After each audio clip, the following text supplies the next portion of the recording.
معلم كنت صافن امبارح صفنة مرتبة بالحيط، بعدين اجاني الالهام. ايه والله لك، ايه والله ريال مدريد بيشبه سوريا. مالك مصدقني؟ تعال احكي لك، بس بالله عليك حلفتك بالله كمل الحلقة للأخير. شوف صديقي، الاثنين خرجوا من نظام دمرهم، فسوريا تحررت من قيود نظام بائد فاسد ديكتاتوري ابن 60 كلب، والله يلعنه من حافظ إلى بشار. أما ريال مدريد فخرج من تحت ظل مدرب دمرهم بصراحة الموسم الماضي، ولكن أكيد أنشيلوتي عاش معهم أيام حلوة، ولولاه لما حقق الملكي 14 و15 وعديد الألقاب. وأنا أبدا ما عم أنسف مجهود أنشيلوتي اللي بصراحة يشكر عليه، استلم فريق شباب وقدر يحقق معه أمجاد ما كنا متوقعينها أبدا، بس أنا عم أتكلم عن الموسم الأخير. أما ثانيا فالاثنين جاءهم شخص ليديرهم، الرئيس أحمد الشرع استلم سوريا بشكل متدهور جدا، بلد مدمرة وأقل ما يقال عنها خرابة بصراحة. أما بالنسبة لريال مدريد فتشابي ألونزو هو من استلم زمام القيادة في النادي الملكي، وأيضا وجد أمامه فريق ضعيف الشخصية ومتهالك، وبالإضافة ما في أفكار على أرض الميدان.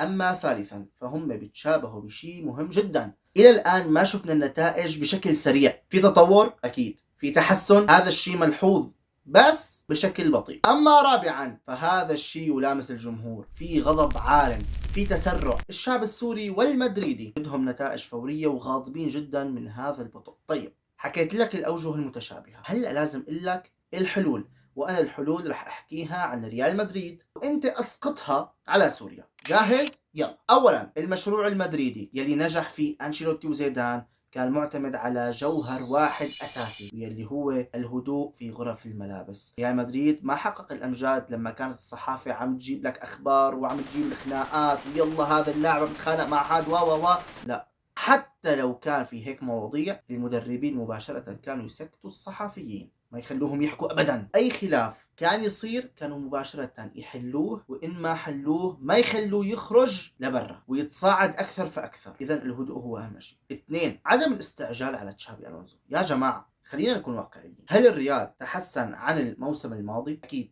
رح تقلي طيب يا أخي خسرنا من ليفربول، رح أقول لك معك حق، في بعض الأخطاء عم يوقع فيها تشابي ألونزو، بس هذا الشخص رح يتعلم مع الوقت. هو جاي على جو بصراحة سيء وصعب، النجوم بتلبكك وكثرتها بتصعب عليك المهمة. يعني عقلية فينيسيوس لحالة والله عقلية صعبة، عندك رودريجو يلي حاسس حاله انه هو مظلوم، عندك كيليان امبابي يلي عم يحاول ويقاتل داخله انه بده يجيب دوري ابطال اوروبا واكيد بده يجيب البالندور، بيلينغهام النجم الساطع، جولر يلي عم يحاول يثبت حاله بريال مدريد بعد سنوات من الخذلان مع كارلو انشيلوتي، وعديد النجوم. كل هدول لازم على تشابي الونزو انه يعمل تشكيلة والفريق كله يهاجم ويدافع وضغط عالي وضغط عكسي. هذا الشيء ما راح يصير مباشرة، بده وقت. اول موسم ما لازم نحكم على الزلمه، فلذلك تشابي الونزو حقق التطور.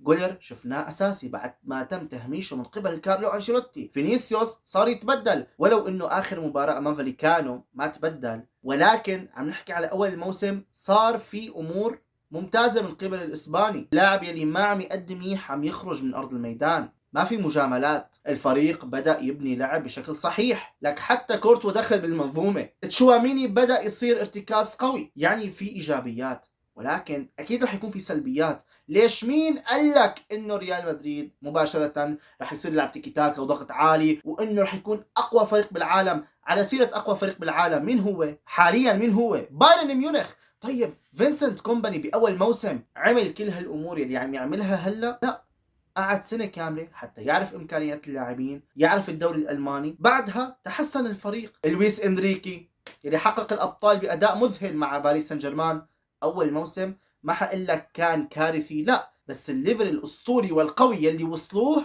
كان بالسنة الثانية مو بالأولى. يعني لو بدنا نمشي على رأي الجمهور فبيب جوارديولا كان لازم يخرج من مانشستر سيتي في عام 2016. ليش؟ جبنا لك صفقات، ليش ما جبت الأبطال؟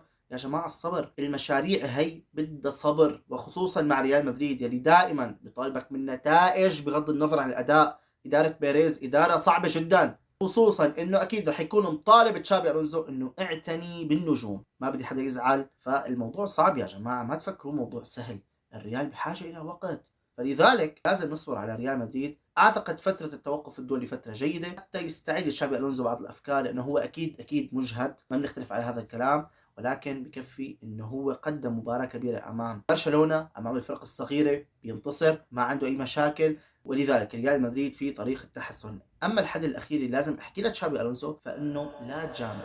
نعم انا طالبت بالهدوء في غرف تبديل الملابس والصبر على المدرب، بس بالاضافه عدم المجامله. اللاعب اللي ما بيأدي بارض الميدان طلعوا. فينيسيوس ومبابي امام رايو فريكانو كانوا سيئين، كان لازم يخرجوا. زالو غارسيا هداف مونديال الانديه وينه؟ لازم تعتمد عليه على الاقل كبديل لينقذك، لانك انت عندك راس حربه بصراحه رائع جدا، والعرضيات اللي عم تعتمد عليها لا فائده بدون كونزالو. وهنا اصل الى نهايه حلقتي. انت اكتب لي بالتعليقات هل هناك اوجه تشابه بين ريال مدريد وسوريا؟ لا تنساني من اللايك والاشتراك. كان معك كتب تيكي، سلام.